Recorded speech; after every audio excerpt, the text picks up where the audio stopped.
Millions of federal workers are now on paid leave after President Trump directed all federal agencies to end their diversity, equity, and inclusion staff. Action News reporter Christina Lopez joins us now to explain how this executive order will directly impact Valley workers. Christina.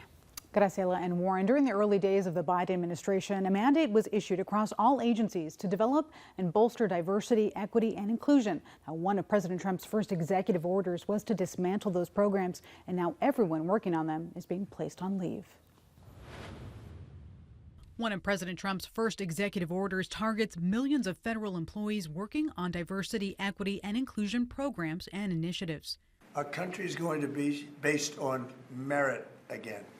A memo from the U.S. Office of Personnel Management ordered leaders to place all staff working in DEI roles on paid leave by 5 p.m. on Wednesday. In President Trump's order, he says that DEI policies violate federal civil rights laws and, quote, undermine the traditional American values of hard work, excellence, and individual achievement in favor of an unlawful, corrosive, and pernicious identity-based spoils system, end quote. And I think this DEI leave is just another example of kind of cruelty and petty. The best way to stop discriminating against people on the basis of race or gender is to stop discriminating against people on the basis of race and gender. In 2022, the government released its first DEI progress report. It found that the federal workforce reflects the broader U.S. population overall, with 60% of workers being white and 55% being male.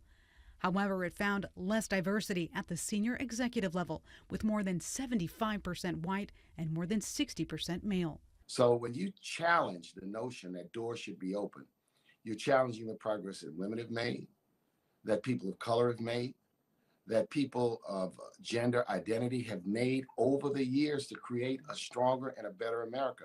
That's what this is about.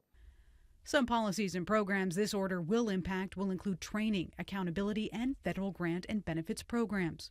But one group who will not be impacted are those working for the federal judiciary. According to the Eastern District of California, which oversees the U.S. courthouse in downtown Fresno, quote, President Trump's executive order pertaining to DEI employees in Fresno, as far as we are aware, this executive order only pertains to employees of the executive branch of the government. The judiciary is not run by the executive branch, end quote. Now, as for next steps, by tomorrow, federal agency leaders must compile a list of DEI offices created and workers hired since 2020. And in 10 days, they must create a plan to carry out what's being called a reduction in force action against those workers. Morning, Graciela.